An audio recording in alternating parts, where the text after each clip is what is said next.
ഇപ്പോൾ ഇന്ത്യ മൊത്തം ഒരു തെരഞ്ഞെടുപ്പ് ചൂടിലാണ് പോയിക്കൊണ്ടിരിക്കുന്നത്. അപ്പോൾ ഈ ഒരു സമയത്ത് ഏറ്റവും കൂടുതൽ ചർച്ച ചെയ്യപ്പെടുന്ന ഒരു വിഷയമാണ്, അതായത് ഇലക്ട്രൽ ബോണ്ട് എന്ന് പറയുന്ന ആ ഒരു സ്കീമിലൂടെ BJP സർക്കാർ ഏകദേശം 6000-ലും അധികം കോടി രൂപ അഴിമതി നടത്തി എന്ന് പറഞ്ഞുകൊണ്ട്. അപ്പോൾ ഈ ഒരു കാര്യത്തിനെ കുറിച്ച് നമ്മുടെ ഹോം മിനിസ്റ്ററായ അമിത്ഷാന്റെ അടുത്ത് ചോദിച്ചപ്പോൾ അദ്ദേഹം പറഞ്ഞ കാര്യങ്ങൾ ഇതാണ്. അതായത് ഇലക്ട്രൽ ബോണ്ട് എന്ന് പറയുന്ന ആ ഒരു സ്കീമിലൂടെ 20,000 കോടി രൂപ മൊത്തം കളക്ട് ചെയ്തു.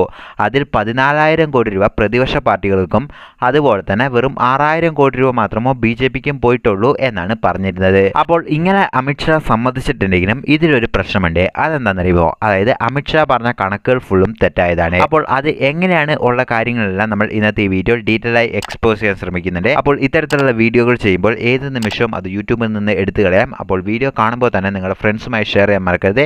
ഇപ്പോൾ വീഡിയോ ഇട്ട് കിടക്കാം.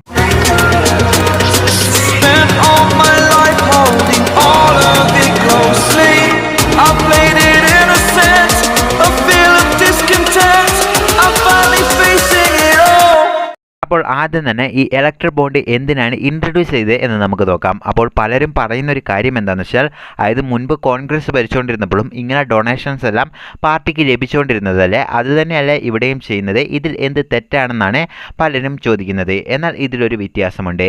അതായത് മുൻപ് കോൺഗ്രസ് ഭരിച്ചുകൊണ്ടിരുന്ന ഈ ഇലക്ട്രൽ ബോണ്ട് എന്ന് പറഞ്ഞ ഈ ഒരു സംഗതി ഇല്ല. പക്ഷേ ആ ഒരു സമയത്തെല്ലാം തന്നെ ആൾക്കാർ ഓപ്പൺ ആയിട്ട് ഈ പാർട്ടികൾക്കെല്ലാം ഫണ്ട് ചെയ്തുകൊണ്ടിരുന്നു. അതായത് ഇപ്പോൾ ഉദാഹരണത്തിന് നമ്മുടെ നാട്ടിൽ ഏറ്റവും വലിയൊരു ടോപ്പ് 5 കമ്പനീസ് ആയിക്കോട്ടെ, ഉദാഹരണത്തിന് ABCDEF അങ്ങനെ പറയുന്ന 5 കമ്പനികൾ കിട്ടുന്ന ലാഭത്തിൽ നിന്ന് അവർ കുറച്ചൊരു തുക ഈ ഇലക്ഷൻ പാർട്ടികൾക്കെല്ലാം തന്നെ കൊടുക്കും. അപ്പോൾ ഇത് എന്തിനാണെന്ന് വെച്ചാൽ, ഇപ്പോൾ ഉദാഹരണത്തിന് അതായത് കോൺഗ്രസ് ആയിക്കോട്ടെ, BJP ആയിക്കോട്ടെ, ആം ആദ്മി പാർട്ടി ആയിക്കോട്ടെ, ഇവരെല്ലാം തന്നെ ജനങ്ങൾക്ക് സേവനം ചെയ്യണം എന്ന് പറഞ്ഞുകൊണ്ടാണ് അവർ പാർട്ടി നടത്തുന്നത്. അപ്പോൾ ഇങ്ങനെ ജനങ്ങൾക്ക് സേവിക്കുന്ന ആൾക്കാർക്കെല്ലാം ഡെഫിനറ്റ്ലി അവർക്ക് അതായത് അതിൽ നിന്ന് പ്രതിഫലമൊന്നും കിട്ടുന്നില്ല. ഇൻഡിവിജ്വൽ ആൾക്കാർക്കെല്ലാം കിട്ടുന്നുണ്ട്. പക്ഷേ പാർട്ടിക്ക് ഇതിനായിട്ട് ഒരു തുക ഒരു ഗവൺമെൻറ്റും കൊടുക്കുന്നില്ല. അപ്പോൾ പാർട്ടി നടത്താനും അതുപോലെ തന്നെ ഓരോ ഇലക്ഷനത്തിന് പ്രചരണം ചെയ്യാനെല്ലാം തന്നെ കുറേയധികം ഫണ്ടിങ് ആവശ്യപ്പെടും. അതായത് കുറേയധികം ഫണ്ടിങ് ആവശ്യമാണ്. അതായത് ചുരുങ്ങിയത് അതായത് ഓരോ ഇലക്ഷൻ കഴിയുമ്പോഴും ഇന്ത്യയിൽ 50,000 അധികം കോടി രൂപയാണ് എല്ലാ പാർട്ടികളും കൂടെ ചിലവാക്കുന്നത് എന്നാണ് പറയുന്നത്. അപ്പോൾ ഇത്ര അധികം കോടികൾ കണ്ടുപിടിക്കണമെങ്കിൽ അതായത് വലിയ വലിയ ഡൊണേഷൻസ് വരണം. അതായത് ഇന്ത്യയിൽ നിന്ന് പുറത്തായിക്കോട്ടെ, ഇന്ത്യൻ്റെ ഉള്ളിലുള്ള വലിയ വലിയ കമ്പനീസ് എല്ലാം ഡൊണേറ്റ് ചെയ്യണം.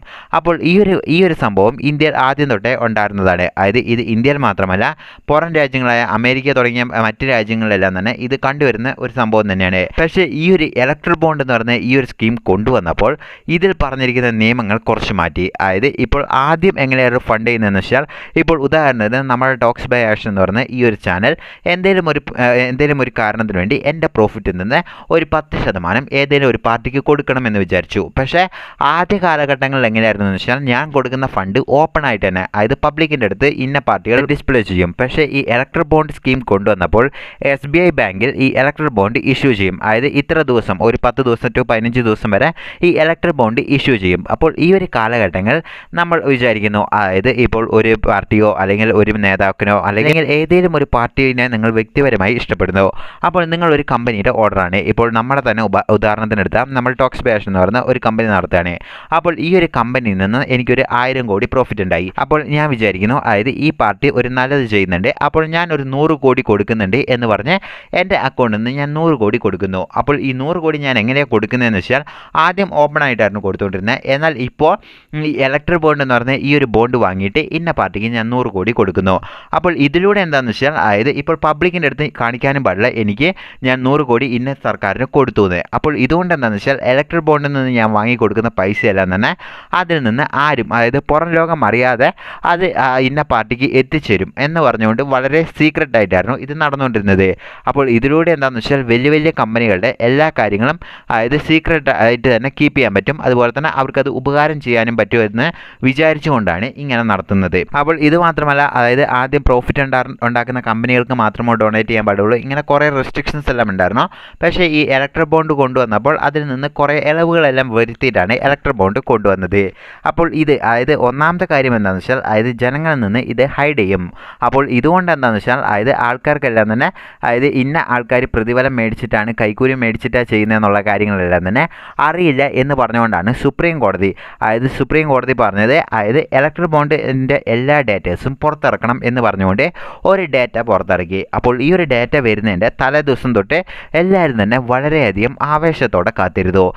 നമ്മുടെ നാട്ടിലെ വലിയ വലിയ പണക്കാരെല്ലാം തന്നെ എത്ര കോടി BJPക്കും അതുപോലെ തന്നെ കോൺഗ്രസിനെല്ലാം കൊടുത്തു എന്ന് അറിയാൻ വേണ്ടി. പക്ഷേ അൺഫോർച്ചുനേറ്റ്ലി വലിയ വലിയ ഡേറ്റകൾ വന്നെങ്കിലും നമ്മൾ പ്രതീക്ഷിച്ച പല കമ്പനികളും അതിൽ നിന്ന് ഒഴിഞ്ഞു മാറി. അത് എങ്ങനെയാണെന്നാണ് പലർക്കും ഉള്ള ഡൗട്ട്. ഉദാഹരണത്തിന് BJPക്ക് 6000 കോടി രൂപ കിട്ടി, കോൺഗ്രസിന് 2000 കോടി കിട്ടി, ഇങ്ങനെ പല ഡേറ്റകളും വന്നു. പക്ഷെ നമ്മൾ പലരും ക്യൂരിയസ് ആയി വെയിറ്റ് ചെയ്ത പല കമ്പനികളുടെയും ഡൊണേഷൻസ് എല്ലാം തന്നെ അതിൽ ഇല്ല. പല ചെറിയ ചെറിയ അല്ലെങ്കിൽ നമ്മൾ കേൾക്കാത്ത കമ്പനീസാണ് പലരും ഡൊണേറ്റ് ചെയ്തത്. അപ്പോൾ ഇത് തന്നെ പലർക്കും ഒരു സംശയം തോന്നി, ഇത്രയും വലിയ കമ്പനികൾ നമ്മൾ പ്രതീക്ഷിച്ച പല കമ്പനികളും അത് ഇല്ലല്ലോ എന്ന്.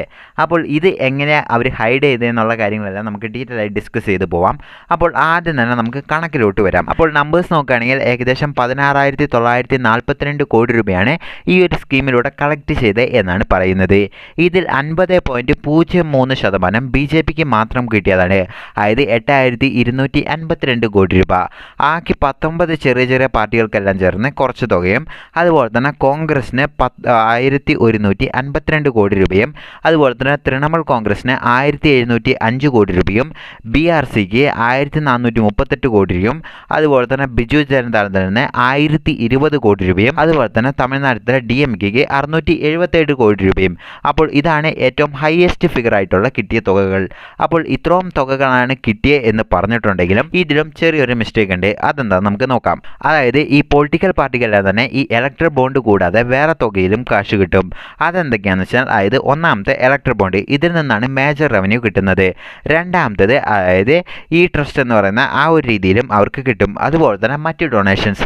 അപ്പോൾ ഇതെല്ലാം തന്നെ കണക്കിലാക്കുകയാണെങ്കിൽ ഏകദേശം 2017 തൊട്ട് 2023 വരെ ഏകദേശം 12,950 കോടി രൂപയാണ് BJPക്ക് മാത്രം കിട്ടിയത്. അതിൽ കോൺഗ്രസിന് കിട്ടിയത് 2,591 രൂപയും 91 കോടി രൂപയും, അതുപോലെ തന്നെ തൃണമൂൽ കോൺഗ്രസിന് 1,779 കോടി രൂപയും, അതുപോലെ തന്നെ BRSന് 1,691 കോടി രൂപയും. അപ്പോൾ കിട്ടിയ തുകയിൽ ഏകദേശം വെച്ച് നോക്കുകയാണെങ്കിൽ 58% BJPക്ക് മാത്രമാണ് കിട്ടിയത്. അപ്പോൾ ഇത്രയും അധികം കോടി രൂപ BJPക്ക് മാത്രം കിട്ടിയല്ലോ എന്ന് നമ്മുടെ ഹോം മിനിസ്റ്ററിനോട് ചോദിച്ചപ്പോൾ അദ്ദേഹം പറഞ്ഞ മറുപടി എന്താണെന്ന് വെച്ചാൽ ലോക്സഭയിൽ ഏകദേശം 303 സീറ്റോളം NDA സഖ്യത്തിന് ഉണ്ട്. അപ്പോൾ ഇതുകൊണ്ട് എന്താണെന്ന് വെച്ചാൽ ഇത്രയും വലിയ പാർട്ടിയായ BJPക്ക് വെറും 6,000 കോടി രൂപയോ കിട്ടിയുള്ളൂ. എന്നാൽ 200 ചില്ലറ MPs ഉള്ള കോൺഗ്രസിനും മറ്റു പാർട്ടികൾക്കെല്ലാം കൂടെ ഏകദേശം 14,000 കോടി രൂപയാണ് കിട്ടിയത്. ഇത് എങ്ങനെയാണെന്നാണ് അമിത്ഷാ ചോദിച്ചത്. അപ്പോൾ ഇതിലും ഒരു ചെറിയൊരു മിസ്റ്റേക്ക് ഉണ്ട്. നമ്മുടെ വോട്ടിംഗ് ശതമാനം എടുത്തു നോക്കുകയാണെങ്കിൽ വോട്ടിംഗ് പ്രൊപ്പോർഷൻസ് വെച്ച് എടുത്തു നോക്കുകയാണെങ്കിൽ 2019 ഇലക്ഷനിൽ BJPക്ക് കിട്ടിയത് 38% വോട്ടാണ്. 100% വോട്ടിംഗ് ശതമാനത്തിൽ ഏകദേശം 38% BJP സഖ്യത്തിന് മാത്രം കിട്ടിയിട്ടുള്ളൂ.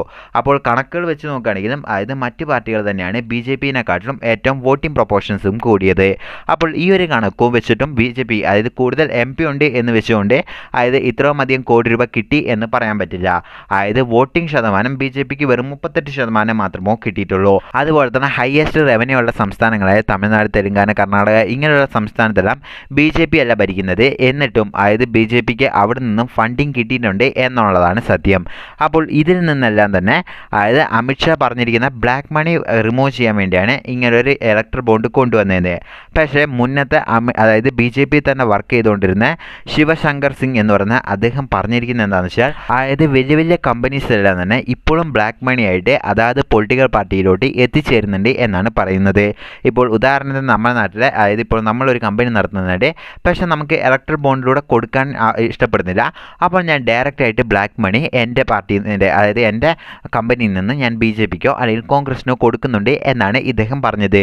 അപ്പോൾ ഇദ്ദേഹം ആരായിരുന്നു എന്ന് വെച്ചാൽ മുൻപ് BJPൻ്റെ അനാലിറ്റിക്സ് വിങ്ങിൽ വർക്ക് ചെയ്തുകൊണ്ടിരുന്ന ഒരാൾ തന്നെയായിരുന്നു ഇദ്ദേഹം. അപ്പോൾ ഇതിൽ നിന്നാണ് പലർക്കും ഒരു ക്യാച്ച് വരുന്നത്. നമ്മൾ നേരത്തെ ചോദിച്ച ഒരു ചോദ്യം, വലിയ വലിയ കമ്പനീസ് എല്ലാം തന്നെ എന്തുകൊണ്ടാണ് ഡൊണേറ്റ് ചെയ്യാത്തത്? അപ്പോൾ ഒരു പക്ഷേ അവർ ഈ ഒരു വഴിയായിരിക്കും ഇപ്പോഴും തിരഞ്ഞെടുക്കുന്നത്. അതുകൊണ്ടായിരിക്കും അവരുടെ പേരുകളൊന്നും തന്നെ ഇലക്ട്രൽ ബോണ്ടിൽ വരാത്ത എന്നാണ് പലരും പറയുന്നത്. അപ്പോൾ ഇത് അദ്ദേഹത്തിൻ്റെ വ്യക്തിപരമായ തീരുമാനങ്ങൾ ആണെങ്കിലും സുപ്രീം കോടതി പറഞ്ഞ കുറച്ച് കാര്യങ്ങളുണ്ട്. ബ്ലാക്ക് ബ്ലാക്ക് മണി റിമൂവ് ചെയ്യാനാണ് ഇത് കൊണ്ടുവന്നത് എന്നുണ്ടെങ്കിലും അതായത് ഇതിൽ ഫുള്ളായിട്ടും ബ്ലാക്ക് മണി റിമൂവ് ചെയ്യുന്നില്ല എന്നാണ് സുപ്രീം കോടതി പറയുന്നത്. പല ഓർഗനൈസേഷനും ഈ ഒരു ബ്ലാക്ക് മണി ഹൈഡ് ചെയ്യാൻ വേണ്ടി ഒരു അണ്ടർ കവർ ഒരു സ്കീം പോലെയാണ് ഈ ഇലക്ട്രൽ ബോണ്ട് പ്രവർത്തിക്കുന്നത് എന്നാണ് പറഞ്ഞത്. അപ്പോൾ ഇതിനെക്കുറിച്ച് അതായത് ഇലക്ട്രൽ ബോണ്ടിനെ കുറിച്ച് അവരെല്ലാം ഡാറ്റകൾ സുപ്രീം കോടതിൻ്റെ ആവശ്യപ്രകാരം ഇങ്ങനെ ഒരു ഡാറ്റ പുറത്തു വിട്ടിട്ടുണ്ടെങ്കിലും പക്ഷേ അതിൻ്റെ ഫുൾ അതായത് അതിൻ്റെ നമ്പറൊന്നും തന്നെ സീരിയൽ നമ്പറൊന്നും തന്നെ കൃത്യമായി പുറത്തു വിടാത്തതുകൊണ്ട് തന്നെ അതായത് ഇനിയും അപ്കമിങ് ഡേയ്സിൽ അതിനെക്കുറിച്ച് ഫുള്ളായിട്ടും റിവീൽ ചെയ്യണം എന്നാണ് സുപ്രീം കോടതി ഇപ്പോൾ SBIൻ്റെ അടുത്ത് പറഞ്ഞിരിക്കുന്നത്.